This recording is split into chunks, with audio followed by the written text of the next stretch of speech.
Hello and welcome to my video diary episode 14.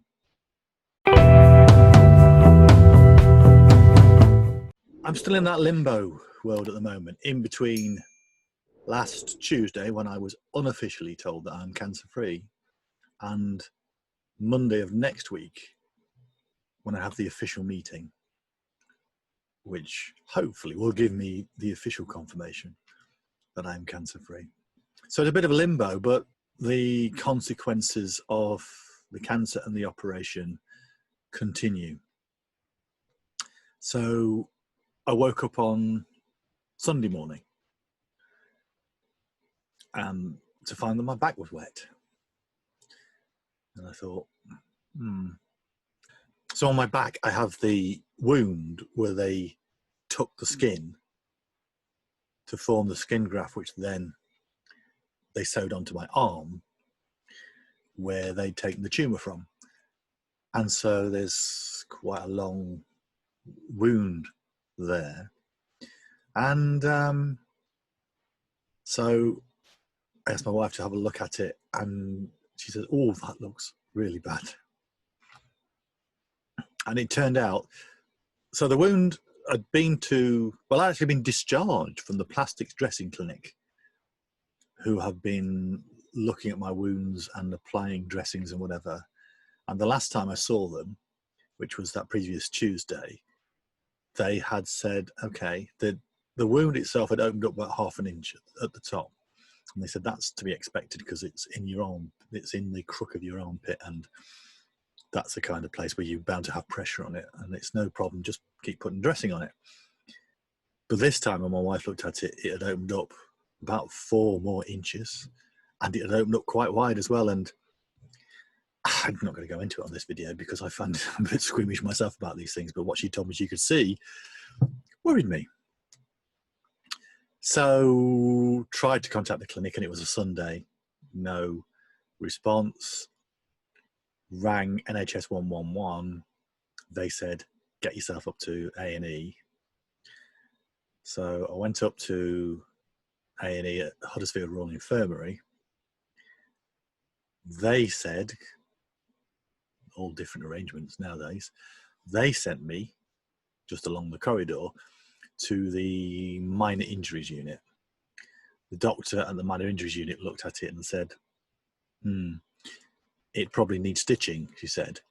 But then, having listened to my story of how it came to be like that, she said, well, we need to contact the people at Leeds who did your operation, because it really ought to be them as plastic surgeons who do anything that's required to rectify where you've got to on this. So the doctor there patched me up with a new dressing, and then managed to get hold of one of the plastic surgery medical people in Leeds.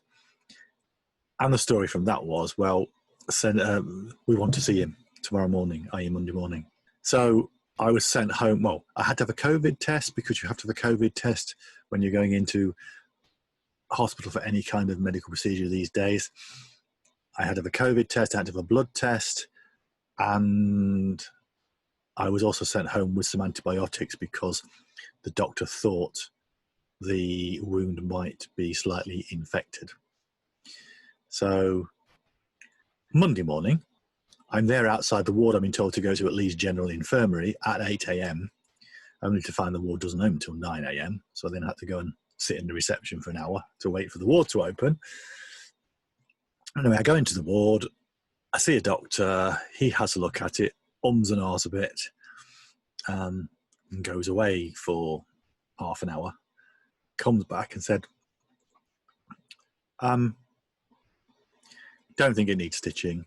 We're going to apply this dressing, which will dry the wound up and stop any more fluid escaping from it. So it's one of, it's this Aquacel Extra. So that's the dressing I've got on the wound.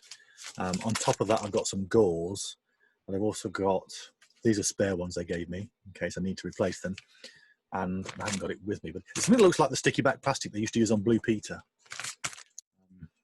covering books and things like that. That goes over the top. So I've got all that on my back. And having been discharged from the plastic dressings clinic, I've now got to go back again next Monday. So all a bit traumatic. But the overriding message was, you've probably been doing too much. And in particular, I've been doing physio to get my arm working again.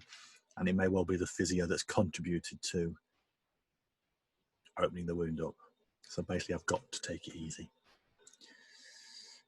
So that's where I am now. You know, another thing that sort of not sure aside, I suppose I have been, you know, as soon as I started to feel well again, I started living my life as I've been living it before.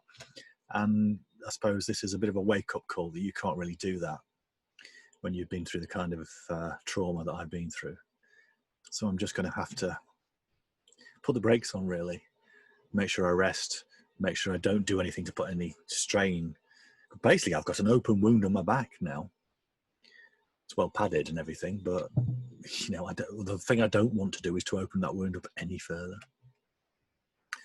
So hopefully when I go back to the dressings clinic on Monday afternoon, after my appointment with the oncologist to talk about whether or not I'm cancer-free and whether or not I need any more treatment, hopefully they will say that's making good progress.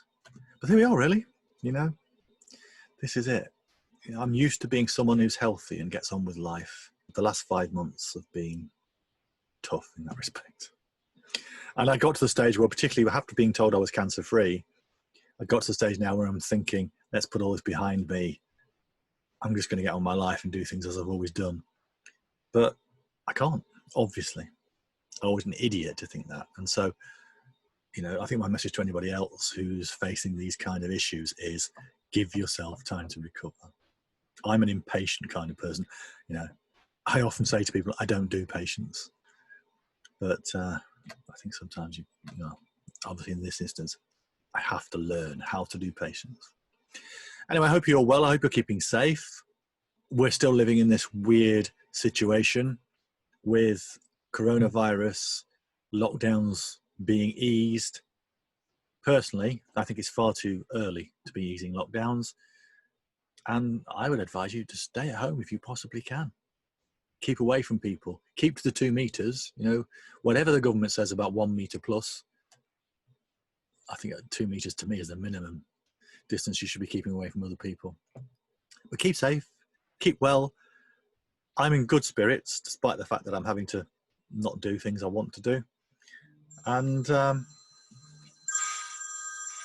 talk to you soon.